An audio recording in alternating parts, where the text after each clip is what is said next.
Brother, my name is Faisal Al-Hassan. For 20 years, I was a proud Muslim pilot and a fanatic one. I believed I was defending Allah's honor, but what I was really defending was my own pride. I'm telling you my story because you need to know the truth. I can still smell the smoke from that morning, but it wasn't the fire that changed me. It was what came after.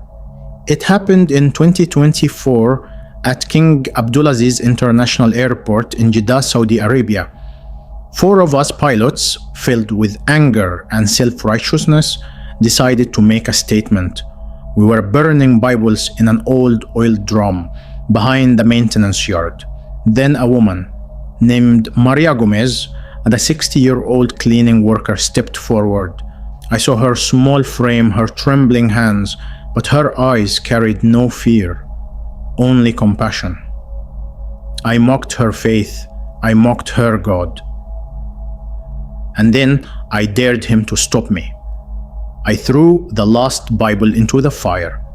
But what happened next defied every law I knew: physics, faith, logic, everything. It left 4 hardened men on their knees. You're not hearing this by coincidence. God brought you here to know that He still moves, that His word cannot be destroyed. Listen to me. Before you can understand what happened that day, you need to know who I was, and how blind faith can sometimes lead a man straight into darkness. I was born in Al-Balad, Jeddah, in a small 2-room apartment above my father's spice shop. My father, Abdul Rahman, was a quiet man who prayed 5 times a day and rarely spoke unless it was about business or religion. My mother, Nawal, taught Quran to neighborhood children.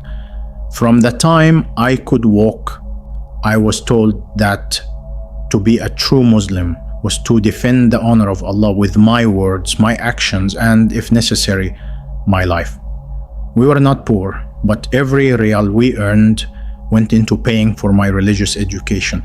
At 12, my father sent me to Al Faisal Islamic Institute in Makkah, a school known for its strict discipline and deep teachings of Islam. I didn't know it then, but that place would shape how I saw the world for the next 20 years. At the institute, my life was built around prayer, study, and obedience. We woke up before dawn for Fajr, memorized verses until our tongues went dry, and sat under the watchful eyes of our teachers who spoke with the authority of angels. One of them, Imam Suleiman, became a second father to me. He told me that Islam was pure light surrounded by the darkness of unbelief. He warned us that the West, with its movies, music, and freedom, was a poison that weakens the hearts of Muslims. I believed every word he said. When he spoke about jihad, my chest swelled with pride. He said the world would always try to silence the truth of Allah, and it was our duty to defend it. I was young, impressionable, and eager to prove myself. By 15, I had memorized almost half of the Quran and dreamed of dedicating my life to Islam in some grand way. When I returned to Jeddah after graduation, I found that life outside the institute was full of distractions. People laughed, worked, and listened to music like faith was just a background noise. It angered me. I judged every man who skipped prayer, every woman who didn't wear the veil properly. I saw myself as a guardian of purity in a world that had forgotten Allah. My friends avoided me because I spoke of nothing but religion. Then, one Friday, after prayer at King Saud Mosque, I met Yasir, a man in his 30s who wore his beard long and his words sharper than any sword. He said he worked for an educational foundation that trained young Muslims for professional life while keeping their hearts devoted to Islam. In reality, it was a gathering place for men who believed that Islam was under attack and that we were chosen to defend it. Yasir introduced me to his circle. They met in a small rented room behind a bakery near Prince Majid Street. There were 6 of them, all passionate, all angry. They spoke about Western influence as if it were a disease. They blamed every hardship, job losses, corruption, moral decay on the Christian nations that polluted the world with the sin. I was only 19, eager to belong, and their certainty drew me in. We prayed together, read hadith, and watched videos of wars where Muslims suffered. Every night we ended by swearing to keep our faith strong. I didn't realize how our devotion was slowly turning into hatred. Yasser called it purity, but looking back it was just blindness wrapped in religious words. We began to believe that showing mercy to unbelievers was weakness, and that Allah smiled only on the bold and uncompromising. Around that time, I joined the Saudi Air Force. Flying had always fascinated me. The idea of touching the sky felt like touching heaven itself.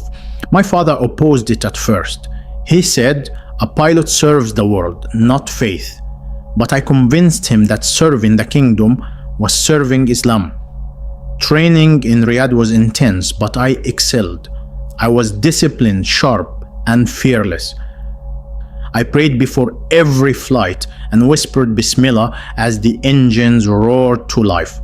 Yet, while my hands held the controls, my heart still belonged to Yasser's group. During weekends, I traveled back to Jeddah and attended their meetings. By my late 20s, I was a decorated pilot, respected by my peers, but deep inside, I carried a hidden fire, an anger against Christians that had grown into obsession.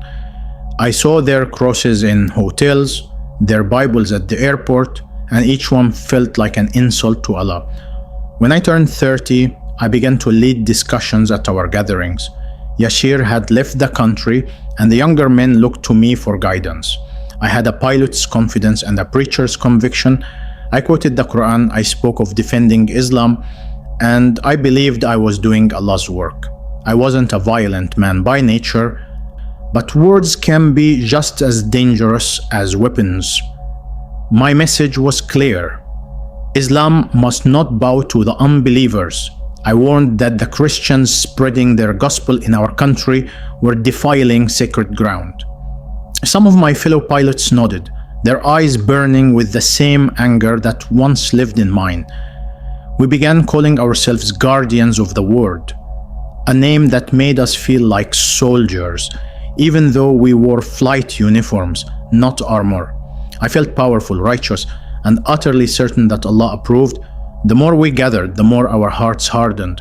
We stopped seeing people as people. A Christian was not a neighbor, he was an enemy of Allah. A Western tourist was not a visitor, he was a threat. We started monitoring which hotels hosted Christian groups and which workers wore crosses under their uniforms. We called it vigilance, but it was hatred. My prayer life was full of pride. I didn't bow to Allah out of love. I bowed out of fear that if I didn't, He would abandon me. I read the Quran like a weapon manual, searching for verses that justified my bitterness. I stopped smiling, stopped joking, and stopped listening to anyone who questioned my beliefs. Even my younger brother Khalid told me I was becoming too extreme. I shouted at him saying, "You have become soft like the infidels." That night I prayed for forgiveness, not for my anger but for his weakness. By 2019, I had become a senior pilot with Saudi Airlines, flying routes between Jeddah, Dubai, and Cairo. To the world, I was disciplined and humble. Inside, I was consumed by self-righteousness. During layovers, I spent hours online reading posts that confirmed my biases. I followed Islamic preachers who warned of Western corruption. I dismissed anyone who spoke of peace or tolerance as misguided. I remember one evening after landing in Istanbul, I saw a group of Filipino Christian workers praying together at the airport. They were kneeling quietly in a corner, whispering to their God. Something in me snapped. I muttered under my breath, "How dare they do this on Muslim soil?" That thought stayed with me for months. I began to believe it was my duty to defend the sanctity of Muslim spaces. I told myself that even silence in the face of unbelief was betrayal. When I reached 40, my faith had turned into a chain around my heart. I was still a devout Muslim in public, attending Friday prayers, quoting hadith, leading discussions, but the peace of Islam had long left me. What filled me instead was pride disguised as devotion. I thought I knew Allah, but what I really knew was fear, judgment, and control. I was blind to compassion, deaf to reason. I often dreamed of fire, burning symbols, burning idols, burning the lies of the unbelievers. I woke up feeling righteous. I thought those dreams were signs from Allah, proof that He was calling me to action. Looking back now, I see how arrogance can wear the mask of holiness. I was not defending God, I was defending my ego. I was convinced that the next act of faith would prove my loyalty once and for all. That act began to form in my mind during a routine flight from Jeddah to Dubai. A passenger accidentally left a Bible in the seat pocket. I picked it up, ready to hand it to Lost and Found, but then I saw a verse highlighted in yellow ink. It said, "Love your enemies and pray for those who persecute you." I laughed out loud. To me it sounded weak, foolish. I threw it in the trash and muttered, "Your God is powerless." But something about those words wouldn't leave my mind. They echoed during Fajr prayers, during flights, during quiet nights when I stared at the desert horizon from my balcony. I told myself it was just the whisper of Shaitan, but a small, unwelcome thought had entered my heart. What if there was something about their God that I didn't understand? I buried it quickly. I tightened my grip on my beliefs and swore to silence that voice once and for all. And that is where it began, the journey that would shatter everything I thought I knew about Allah, about faith, about truth itself. But at that time, I didn't see the storm coming. I thought I was walking in obedience, guided by divine zeal. I didn't know that my next decision, the one I believed would prove my devotion, would instead expose the darkness that had been hiding in my heart all along. The thought that began on that flight refused to die. For days, the verse I had seen in the passenger's Bible circled in my mind like a whisper I couldn't silence. I prayed harder, fasted more, and recited longer verses from the Quran, but the words kept returning. Love your enemies and pray for those who persecute you. It felt like a challenge, a dare from a foreign god trying to test my faith in Allah. I grew angry, then fearful of my own thoughts. I convinced myself that I needed to do something that would erase the doubt and prove that my heart still belonged fully to Islam. That was when I began meeting again with some of my old colleagues from the air base in Taif, men who, like me, believed the world had grown soft toward unbelievers.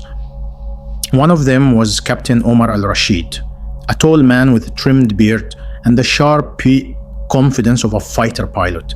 Another was Samir, younger than us, restless and easily provoked. There was also Bilal, calm but deeply devoted to the faith, always quoting hadith about courage and loyalty. We met often at a small coffee shop near King Abdulaziz International Airport, where pilots gathered after flights.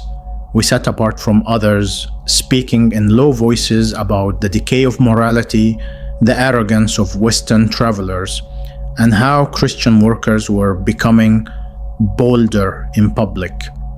I remember Omar saying, "They bring their Bibles like weapons, brother. They think they can spread their lies here." I nodded, and the others agreed.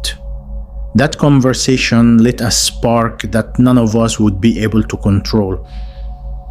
Over the following weeks, our meetings became regular. We started calling ourselves Brothers of the Sky. It was supposed to sound noble, but what we were really doing was feeding each other's anger. We read news stories of wars in Muslim countries and used them as fuel for our bitterness. We shared videos of missionaries in the Gulf and condemned them as enemies of Allah. Sometimes we even spoke about jihad, not the inner struggle of the soul that the Prophet taught, but the kind that could be seen, felt, and feared. I can still remember how our conversations felt, half prayer, half fire. Each word made us feel more righteous, more certain that Allah was with us. I didn't see how pride was twisting our devotion into hate. Our frustration grew stronger one morning at the airport when a group of Christian passengers from Europe were seen praying together near a terminal lounge. They knelt quietly, whispering in their own language. Most people ignored them, but to us it felt like defiance.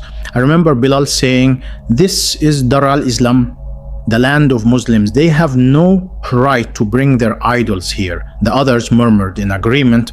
Something inside me snapped again, the same way it had when I first saw that Bible on my plane. I walked past them with my head high, refusing to look their way, but my heart was burning.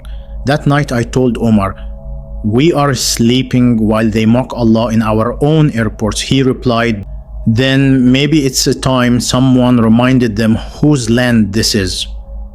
Those words became the seed of our plan. Over the next few days, we began talking about doing something that would send a message, something symbolic. Samir suggested filing complaints to the airport management about non-Muslims praying in public. Omar said that wouldn't change anything.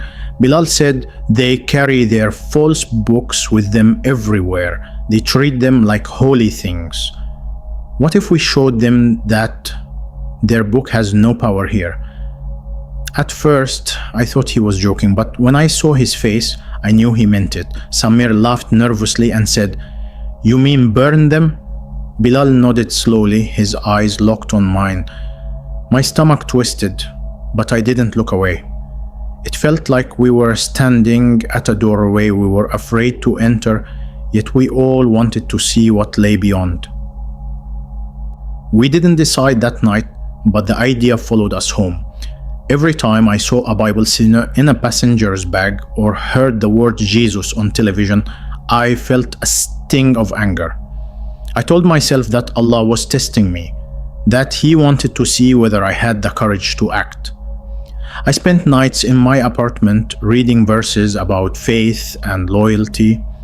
I listened to recordings of imams warning against Christians spreading their influence among Muslims. The next time we met, Omar brought a video showing young men burning foreign flags in protest. They defend their honor, he said. Why can't we defend Allah's honor? None of us had an answer. Silence filled the room until I finally spoke. If we are true believers, maybe we must do what others fear to do. That was the moment the plan began to take shape. We agreed to meet in secret, away from the coffee shop, away from curious ears. Omar knew a place, a small fenced maintenance area behind one of the cargo hangars at Jeddah Airport. He said workers sometimes burned waste there in oil drums. It was private and quiet, far from security cameras. We decided that we would each bring one Bible taken from passengers or left behind on flights. The act, we told ourselves, would be simple and pure, a statement that no false book could stand against Allah's word. We would not harm anyone. We would only burn what we believed was blasphemy. We convinced ourselves that this was not hate, it was devotion. But deep down, I think each of us felt a shadow of unease, a whisper asking, is this really what faith means? The following Friday, After Jummah prayer at King Fahd Mosque, we met in the parking lot. The sermon that day was about protecting the honor of Islam, and the timing felt like confirmation. I can still recall the smell of wood in the air, the sun sharp against the marble walls. Omar approached me and said, "Tonight we do it." I nodded. My mouth was dry, but I spoke with conviction. We planned everything carefully. Samir would bring 2 Bibles found on one of his flights. Bilal had one that a passenger had forgotten in a seat pocket.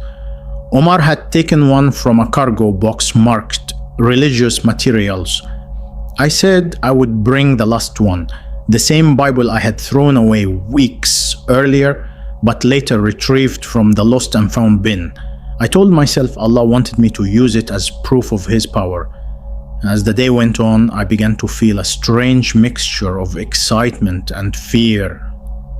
It was as if I were standing at the edge of something great and terrible. I performed Asr prayer with more passion than usual, asking Allah to bless our intention. I said, "Ya Allah, make this a sign to those who insult you." I truly believed that what we were about to do was righteous. I didn't think of the passengers who had carried those Bibles with love, or of the people who had written in their margins and prayed over them. To me, they were enemies of truth, and I was defending heaven's honor. Looking back, I see now how twisted that was. But at the time, every prayer, every verse, every heartbeat felt like fire pushing me forward. That evening, we met at Omar's apartment near Al Murjan district. He had cleared the living room and spread a map of the airport on the floor. We went over the plan again, how we would park our cars, where we would enter, what time the maintenance area was usually empty. Bilal checked his watch and said, "After 10 p.m., the workers leave. No one will see us." Samir was restless, pacing, laughing too loudly. Omar told him to quiet down. I remember feeling a heavy stillness in the room. We were all men of education, trained to think logically, yet here we were planning to burn books because of faith. But once you believe you are chosen by Allah, reason becomes unnecessary. We prayed Isha together and Omar led the prayer. His voice trembled as he recited verses about victory for the believers. When he finished, none of us spoke for several minutes. As we prepared to leave, Omar turned to me and said, "Faisal, you will lead us. You were the first to speak of defending our faith. You will cast the first book into the fire." His words hit me like a blow. I had not expected to lead the act itself. For a moment I wanted to refuse, but pride wouldn't let me. I nodded slowly and said, "Then I will do it in the name of Allah, the Most High." Bilal smiled, Samir clapped my shoulder, and Omar's eyes gleamed with satisfaction. We agreed to meet the next morning before sunrise at the maintenance area. Each of us would come separately, carrying our Bibles wrapped in paper. As I drove home that night, the city lights of Jeddah blurred in my eyes. I told myself it was just exhaustion, but deep down, something was already breaking inside me. That night I couldn't sleep. I lay awake staring at the ceiling fan as it turned slowly, whispering like a warning. I kept imagining the fire, the pages curling, the smoke rising into the sky. Part of me was proud, imagining Allah watching from above, pleased with His servants.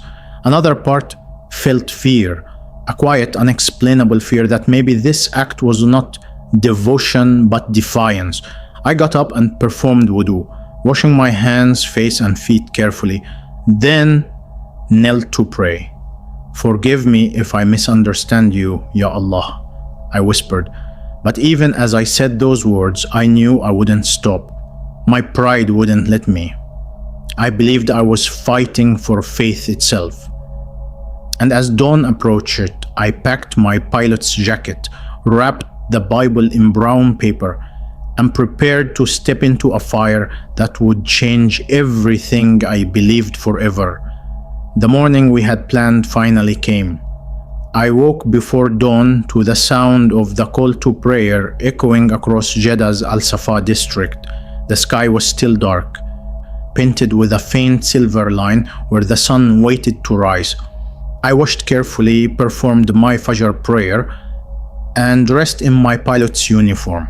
My hands trembled as I buttoned the shirt. The wrapped Bible lay on my desk, small and harmless, yet it seemed to pull at my chest like a weight.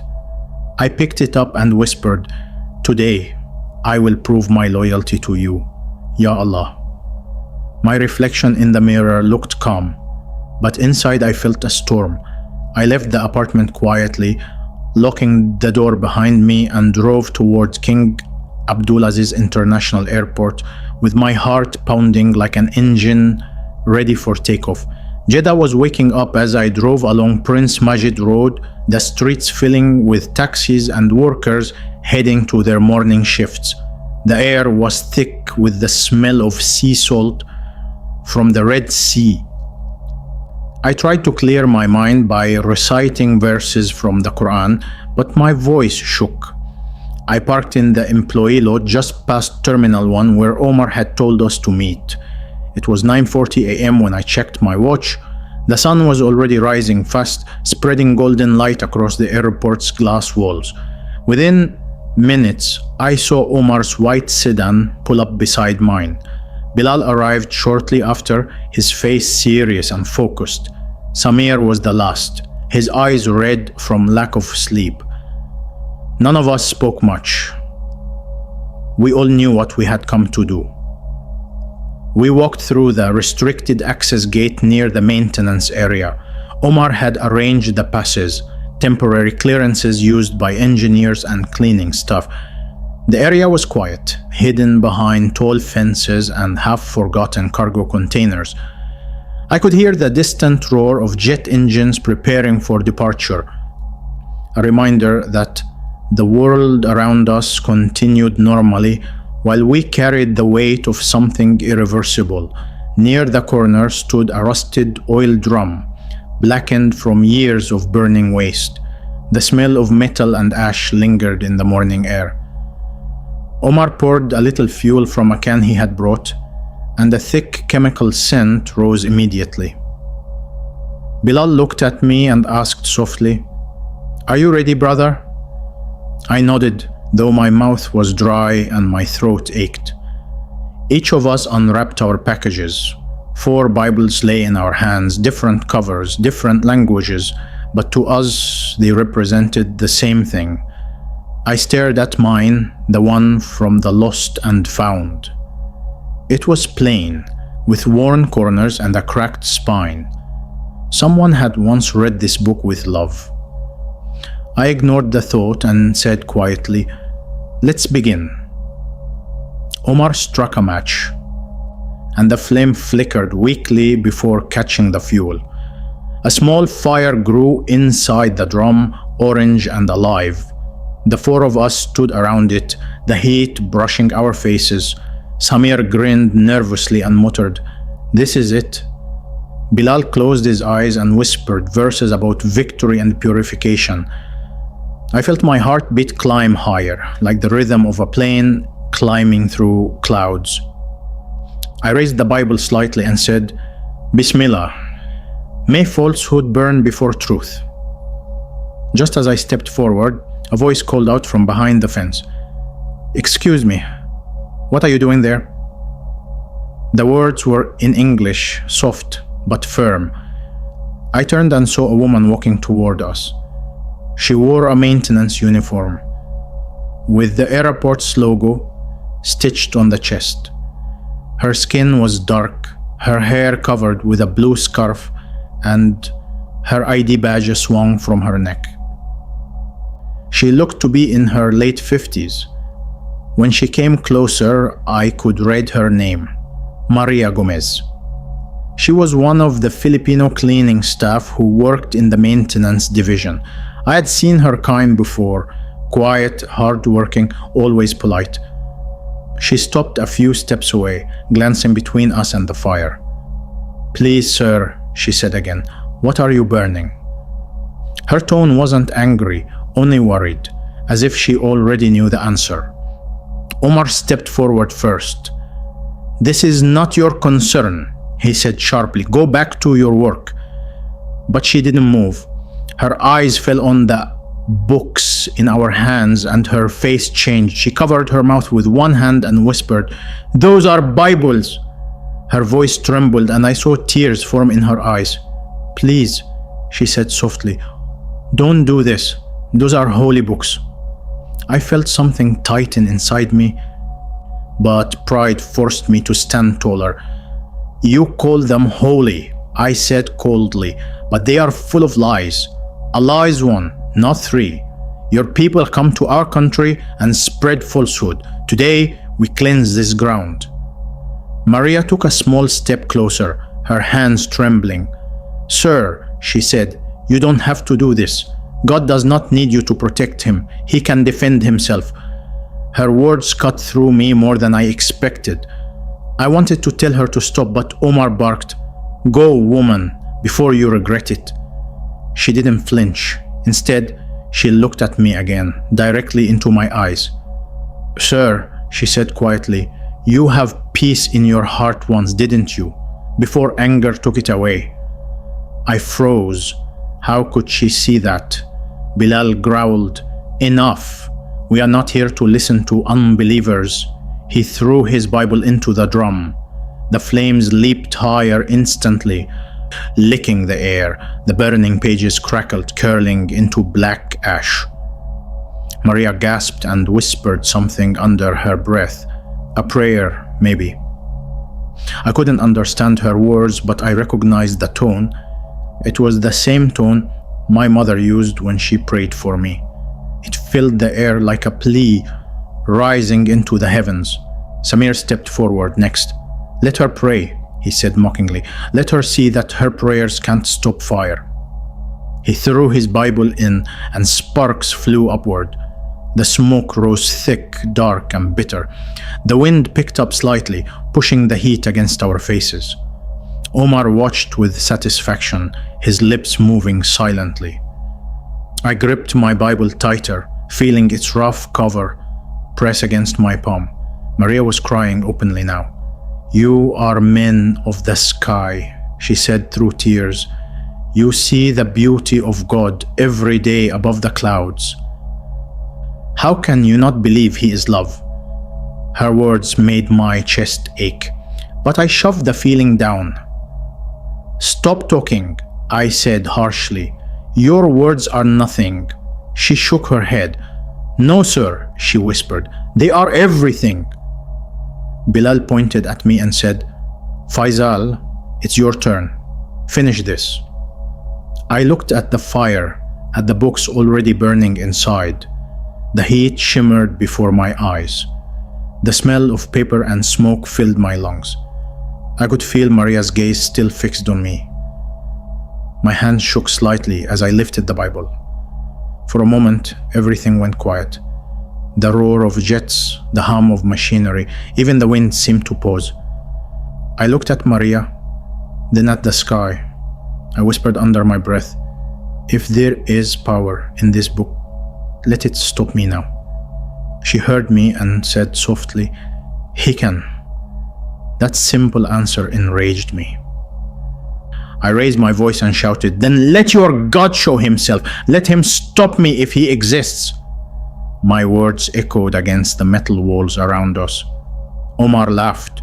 "Yes, let him stop us," he shouted. Samir joined in, clapping his hands. Bilal recited a verse under his breath, as if sealing the moment.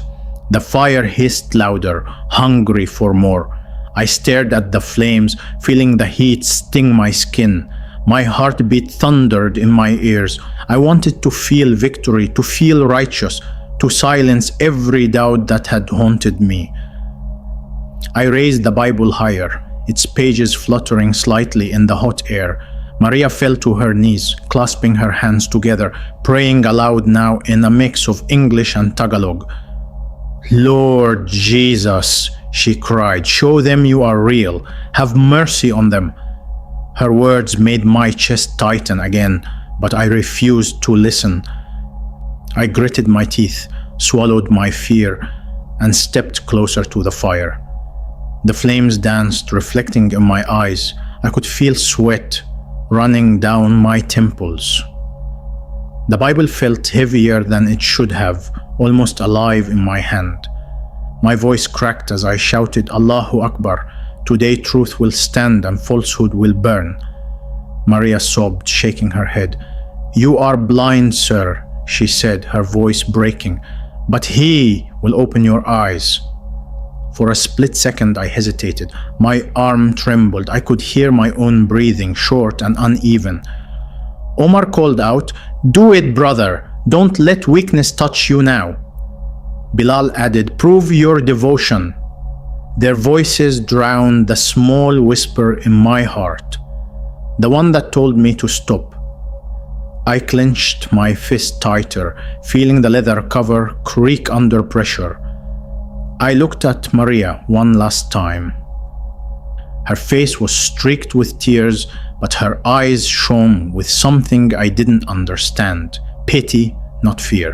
She whispered again, "He loves you even now."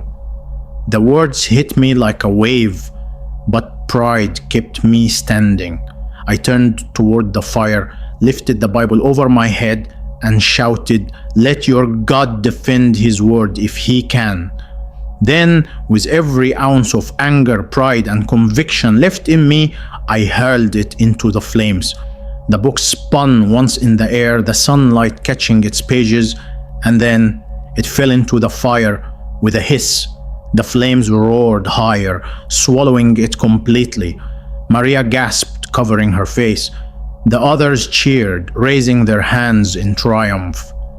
I stepped back, breathing hard, my heart pounding.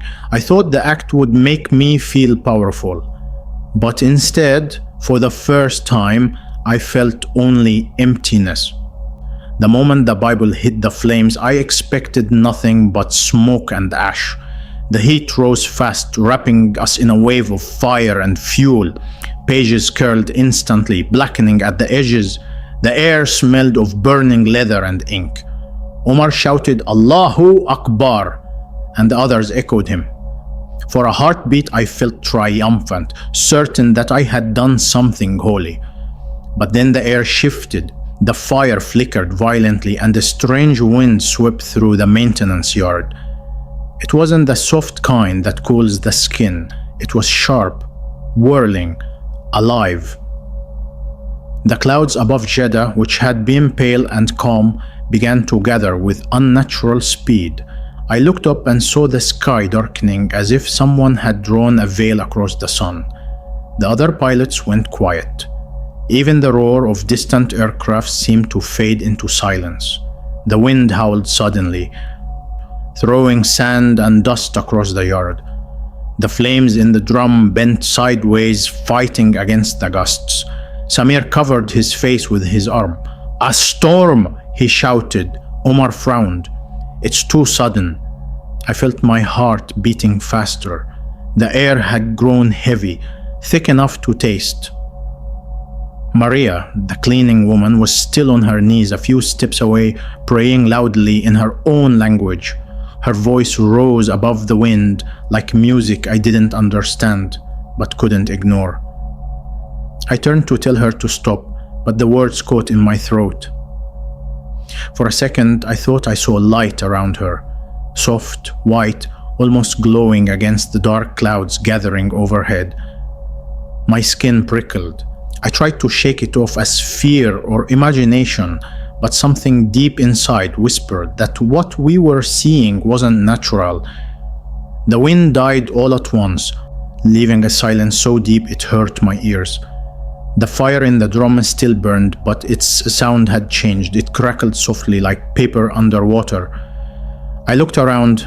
The flags near the hangar were still. Even the dust in the air hung motionless. Samir whispered, "What is happening?" And no one answered. I tried to move, but my legs felt heavy, as if the ground itself was holding me still. Then I felt it, a pulse in the air, like the vibration before an explosion. My heart raced and I looked up just as the clouds split open.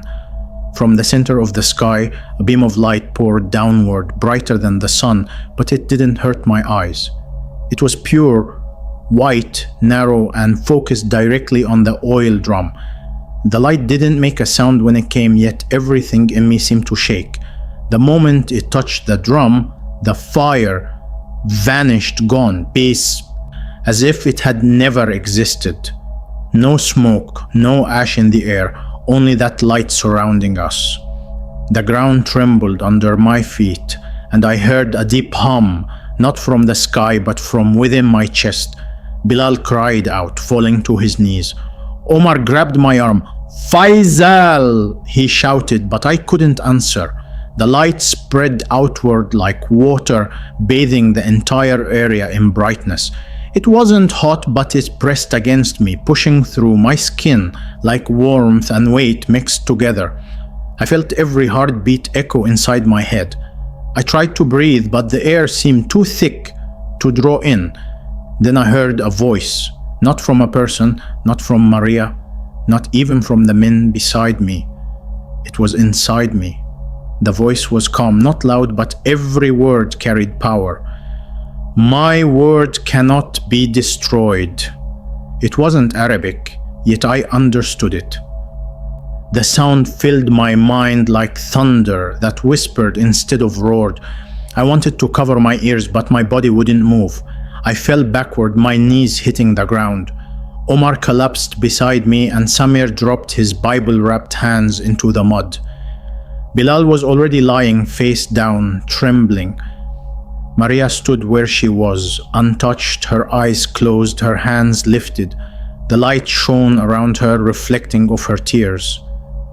I stared at the drum where the fire had been. Through the brightness, I could see something inside, a book. My breath caught. The flames were gone, but the book lay there, whole, dry, untouched.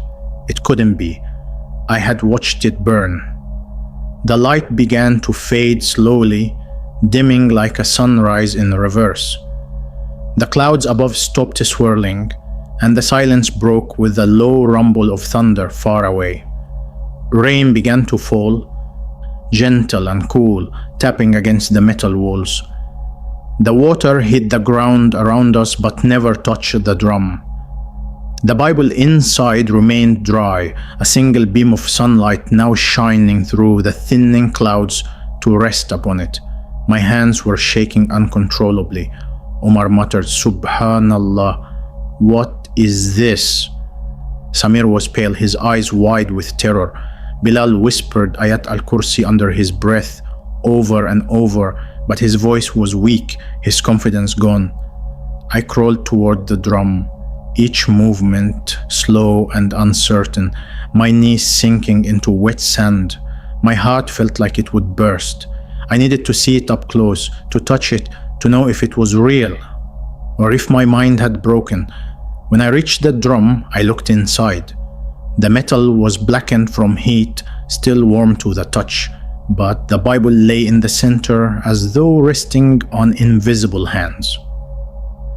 Its pages were open, not curled, not burned. Drops of rain slid down the rim of the drum, but stopped before touching it. The verse on the open page caught my eye, the words printed in English but somehow burning into my mind. "Heaven and earth will pass away, but my words will never pass away." I froze. My lips moved silently, repeating the line even though I barely knew the language. Omar leaned over my shoulder and saw it too. His mouth opened but no sound came out. For a long time, none of us spoke. We just knelt there, soaked by rain, staring at the impossible thing before us. Maria stepped closer, her steps slow and careful, like someone approaching holy ground. She looked at me with eyes full of tears and wonder. "Do you see now?" she said softly. "He has answered you." Her voice was steady, though her hands trembled. I wanted to shout at her, to argue, but I couldn't. Every word I'd once used to defend my faith vanished from my mind. My throat felt dry, and all I could whisper was, "This is not possible." She shook her head gently. "With God, everything is possible." The rain was heavier now, soaking our uniforms, plastering our hair to our foreheads. The wind picked up again, but it felt different, cleaner, cooler, almost gentle. I looked up at the sky and saw the clouds breaking apart, sunlight streaming through like golden rivers. Omar tried to stand but stumbled, falling again. "We need to leave," he said, his voice shaking. "People will come." But no one moved. Samir sat in the mud, staring at his hands as if seeing them for the first time. "I threw mine first," he whispered. "Why am I still alive?" Bilal's lips trembled. "Because he wanted us to see." His voice broke on the last word. I turned back to the Bible. The light around it had faded completely now, but it remained untouched. I reached into the drum slowly, half expecting it to burn me. It didn't. It was cool, almost cold. I lifted it carefully. My fingers traced the edges, searching for any sign of damage. None. The leather cover was smooth. The pages were white. The verse I'd seen still glowed faintly in the sunlight. For a second, I felt my heart stop. When I looked back at Maria, she was smiling through her tears. "He loves you," she said again, "even when you hate him." Those words pierced deeper than any blade. I had spent years believing love was weakness, that mercy was softness. But in that moment, love felt stronger than the fire that had just vanished before my eyes. I wanted to speak, to apologize, to understand, but the words wouldn't come. The others were silent, lost in the same storm of confusion. For several minutes, we stood there in the aftermath of something none of us could explain. The rain began to ease, the air smelled of iron and wet sand, and the world slowly came back to life. A plane lifted off the runway in the distance, its engines roaring back into the world we knew. But for us, everything had changed. I don't know how long we stayed there, maybe minutes, maybe an hour. The security siren that usually blared for shifts never sounded. No one came. It was as if time itself had paused for us alone. Finally, Omar whispered, "Faisal, what do we do?" His voice sounded small, frightened, nothing like the man I had followed for years. I looked down at the Bible still in my hands and said quietly, "We cannot destroy what God protects." The words surprised me. I hadn't planned to say them. They came from somewhere deeper than my thoughts. Maria nodded slowly. "Then maybe he has protected you too." I stared at her, trying to read her face, but all I saw was peace. She looked around at each of us and said, "He showed mercy today. Do not waste it." We left the maintenance yard slowly, in silence. Each of us carried the weight of what we'd witnessed like a stone in our chests. The rain had stopped completely, and the sunlight glowed warmly on the wet concrete. I turned back once before leaving. The oil drum was still there, dark and empty, but I could swear I saw faint smoke rising, not from fire but from something unseen, like breath leaving a body. I knew we could never explain this to anyone, not the authorities, not our colleagues. Who would believe that the God we had mocked had just answered us in light and silence? As I walked away, the Bible pressed against my chest, inside my jacket, dry and whole. I realized something terrifying and beautiful at the same time. The God I had denied had not only answered me, he had spared me. That night I couldn't sleep. I sat on my bed staring at the Bible on my desk, the same one that had refused to burn. It looked ordinary now, no glow, no sound, just paper and leather, but I couldn't take my eyes off it. Every time I blinked, I saw the light again, that column from the sky that silenced the wind and froze the rain. My hands still trembled when I remembered how it had felt, as if heaven itself had reached down to touch us. I thought if I read from the Quran, maybe I would find peace, but the words that once gave me strength now echoed hollow in my chest. When I closed my eyes, I heard that voice again, calm, steady, saying, "My word cannot be destroyed." It haunted me like a drumbeat in my soul that refused to fade away. For the next 3 days, I went through my routine at King Abdulaziz International Airport like a ghost. I wore my uniform, smiled at colleagues, and flew scheduled routes, but inside, I was falling apart. Every time the plane climbed through the clouds, I looked out of the cockpit window and expected to see that same light breaking through the sky again. My co-pilot asked if I was feeling well. I just nodded. The other three, Omar, Bilal, and Samir, avoided me. We had agreed never to speak of what happened. Omar even said, "No one will believe us, forget it." But how could I forget? I carried the evidence in my bag every day, the unburned Bible that defied fire and reason.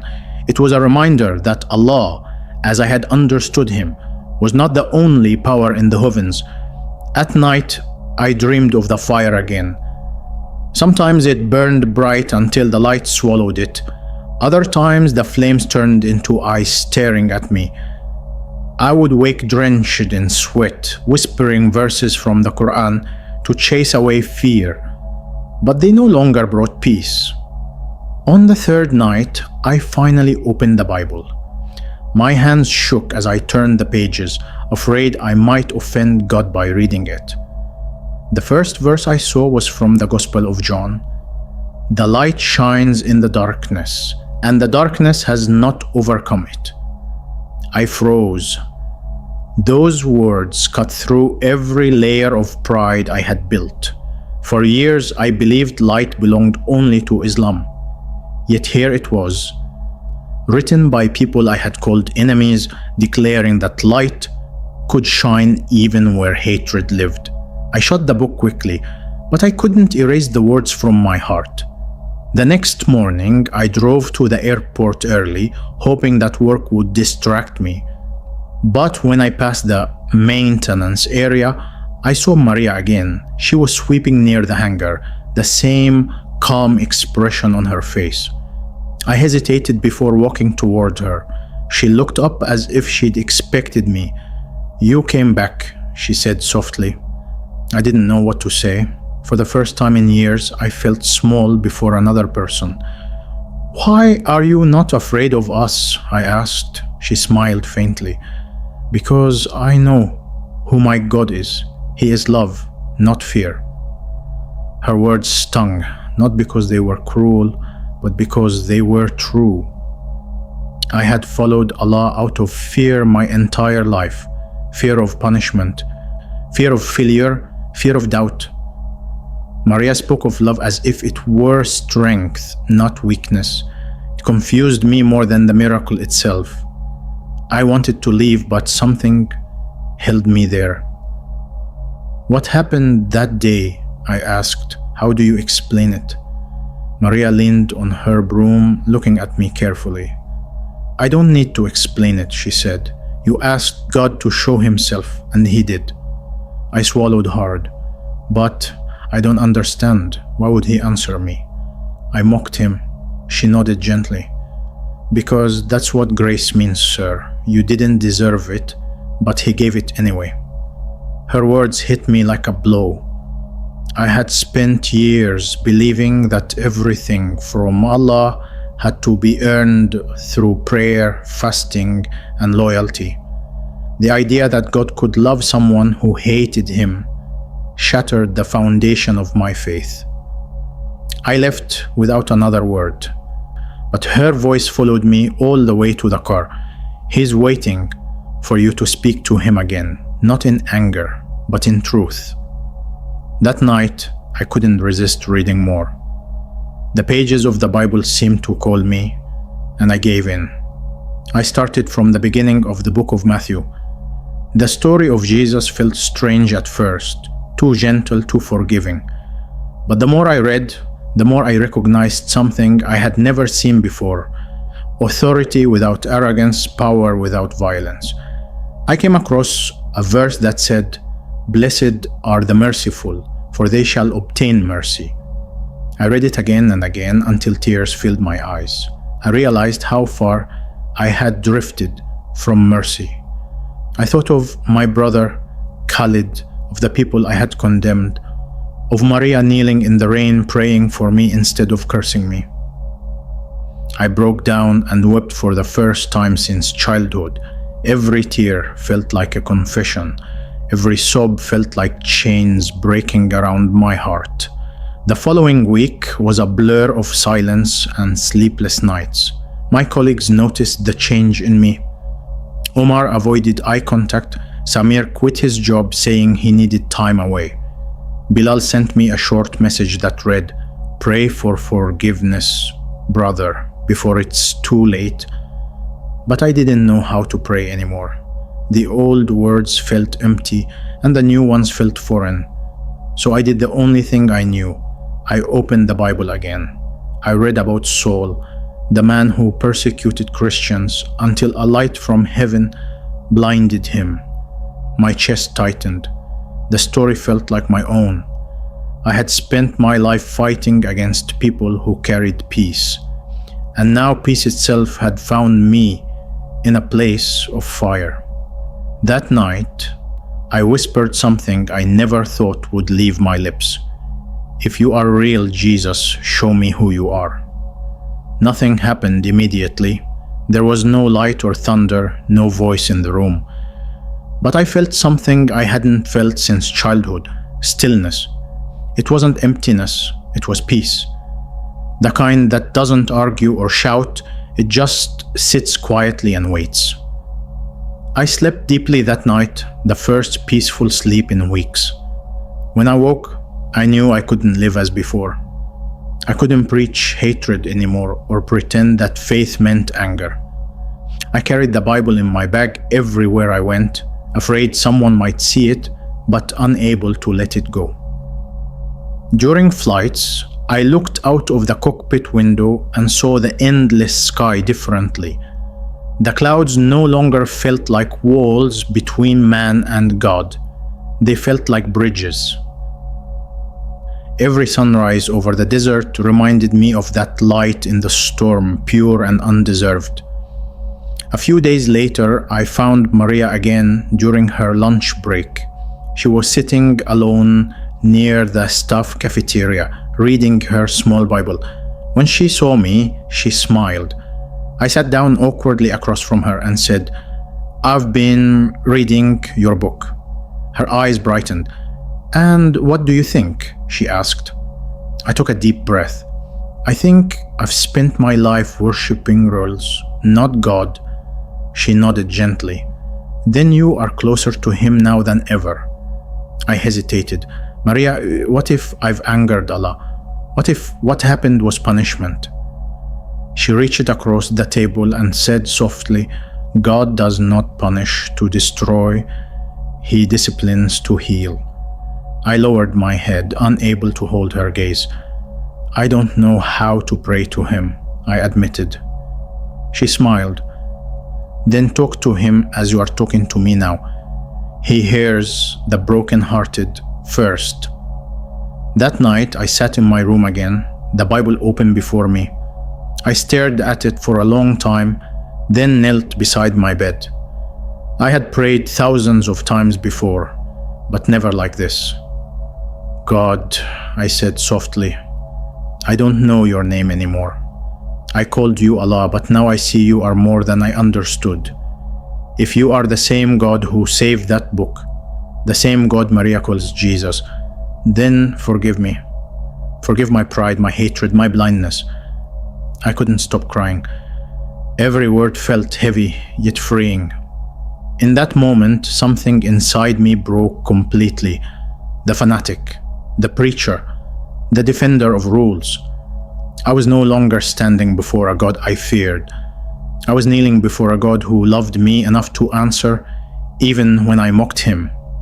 For the first time in my life, I felt clean. The next morning, everything looked different. The same city streets, the same call to prayer, the same sounds of Jeddah. But inside, there was quiet.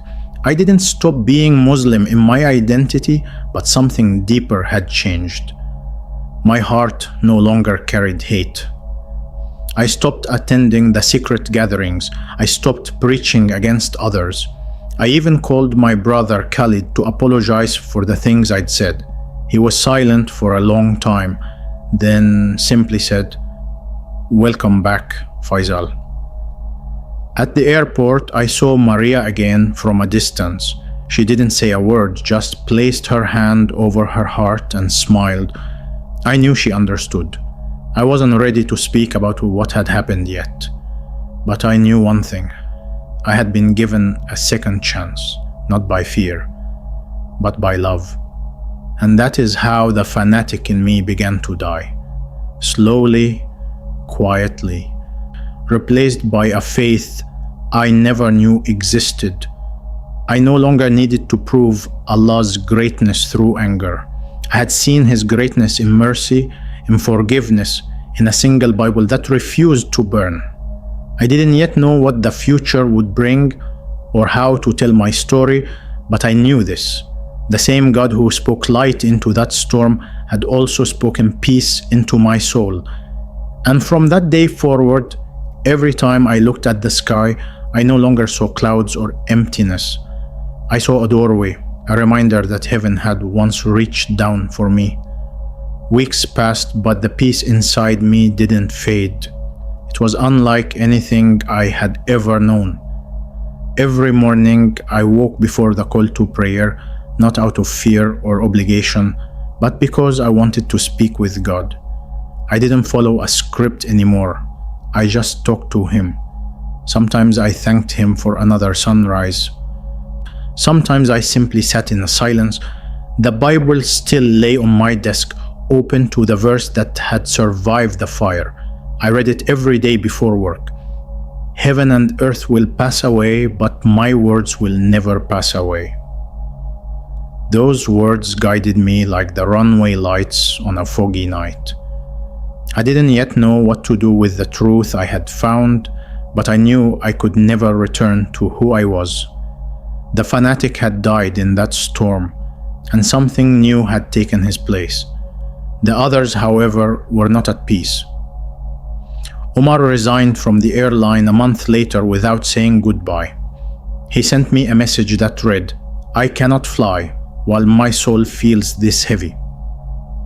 Bilal joined a religious group in Riyadh that claimed to restore pure belief. I prayed for him because I knew he was still searching. Samir vanished completely. His number was disconnected. I often wondered if they still dreamed of the light like I did. Sometimes I thought of meeting them, telling them that what we saw was not punishment but mercy, but fear always stopped me. In Saudi Arabia, speaking openly about experiences like mine could end your career or worse. Yet I also knew silence was becoming harder each day. The memory of that voice, "My word cannot be destroyed," echoed in my mind like an unfinished mission waiting for takeoff. One afternoon, after landing from a flight to Cairo, I found Maria waiting near the staff gate. She smiled when she saw me. "I knew you would return from more than one flight," she said. I smiled back, confused. "What do you mean?" She tapped her chest gently.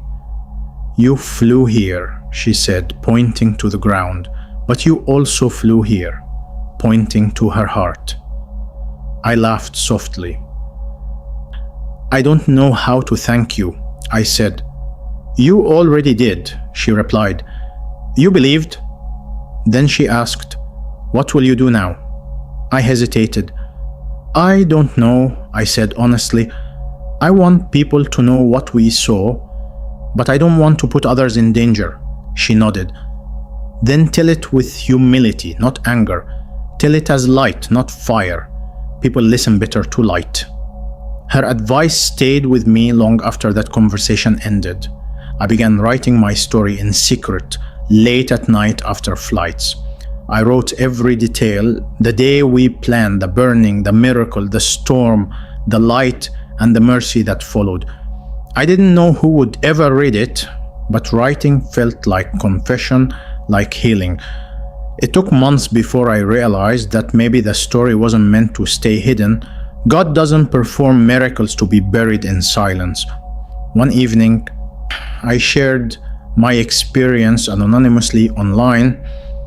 I posted it in Arabic on a private forum under the title, "The Fire That Could Not Burn." Within hours, hundreds of people had read it. Some called it fiction, others blasphemy, but many wrote that it reminded them that God's word is alive. One message came from a young man in Dammam who said, "I was losing my faith. Your story brought me back." That one message convinced me that I had done the right thing. A few weeks later, Maria told me she was leaving Saudi Arabia. Her contract had ended, and she was returning to the Philippines to be with her family. She hugged me goodbye, saying, "Don't let the story die here, Faisal. God doesn't waste miracles." I watched her walk through the terminal doors and disappear into the crowd. Her words echoed in my heart. I realized that the miracle wasn't meant just for me. It was for everyone who thought God no longer speaks. That night, I went home and prayed for courage. "If you want me to speak, Lord, open a door," I whispered. 2 days later, one of my old instructors from the Saudi Aviation Academy called. "Faisal," he said, "we're hosting a gathering for retired pilots. Would you share something about your experiences?" I smiled, realizing that maybe the door had just opened. When the day of the event arrived, I stood before about 50 men, pilots, engineers, and staff, many of whom I had known for years. My hands trembled as I held the microphone. I began with the technical stories they expected: rough flights, storms, and engine failures. Then I paused and said, "But there is one storm I faced that no plane could escape." The room grew silent. I told them everything. I spoke about the burning, the light, and the voice that changed my life. Some listened with tears in their eyes. Others stared, unsure. When I finished, I said, "I am not here to argue religion. I am here to say that God is real and His word cannot be destroyed." No one clapped, no one laughed. They just sat in silence. Later, one man approached me and said, "I haven't prayed in 10 years, but tonight I will." After that, I couldn't stop telling the story. I shared it quietly with friends, colleagues, and even strangers on long-haul flights who spoke about faith. The reactions were different every time. Some believed, some didn't, but the story itself carried its own life. Within months, people I had never met were retelling it in mosques, churches, and online communities. They called it the miracle at Jeddah Airport. I never confirmed or denied anything publicly, but deep down, I knew the truth. The same God who silenced the storm had started a new one, a storm of faith sweeping across hearts that had grown cold. I was no longer afraid. Fear had ruled me for too long. Love had set me free. And in that freedom, I found purpose again, not as a preacher, but as a witness. In early 2024, I resigned from my position as a captain. The airline manager was surprised. "You've flown 20 years," he said. "Why stop now?" I smiled and replied, "Because I found a different flight path. I spent my savings traveling to quiet places, Amman, Muscat, Istanbul, meeting small groups who wanted to hear my testimony. I never used a stage or microphone. I just spoke from my heart.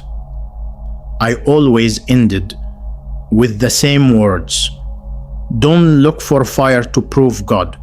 Look for mercy. That's where He hides His power. Sometimes people wept. Sometimes they just nodded thoughtfully. Every time I told the story, the light from that day felt alive again, not in the sky but in their faces. It reminded me that miracles don't fade when shared. They multiply.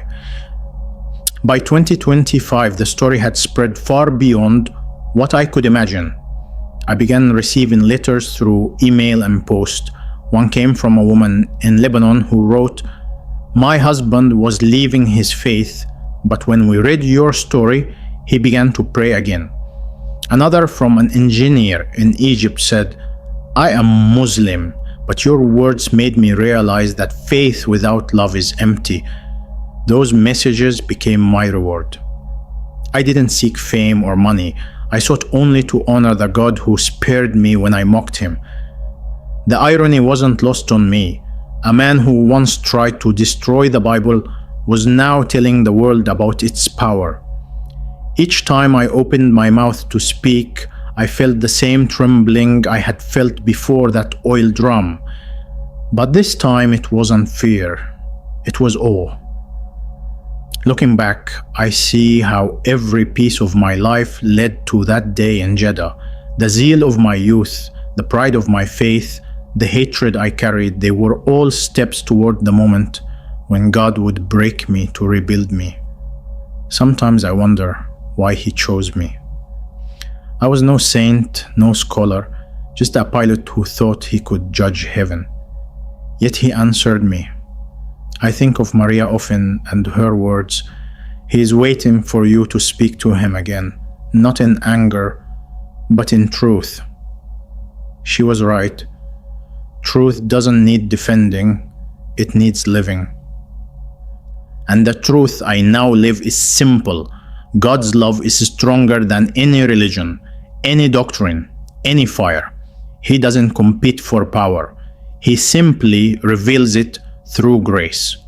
So if you are hearing my story now, it's not by chance.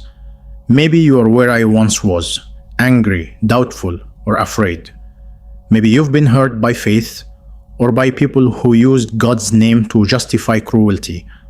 I'm here to tell you this. God still sees you. Whether you call Him Allah, Jehovah, or Father, He knows your heart. I saw His power, yes, but more than that, I felt His mercy. It changed me. It can change you too. You don't need a miracle in the sky to believe. Sometimes the greatest miracle is a heart that learns to forgive, to love, and to begin again. And if you ever doubt that His word still lives, remember my story, the day 4 pilots tried to burn the Bible, and heaven answered with light instead of wrath.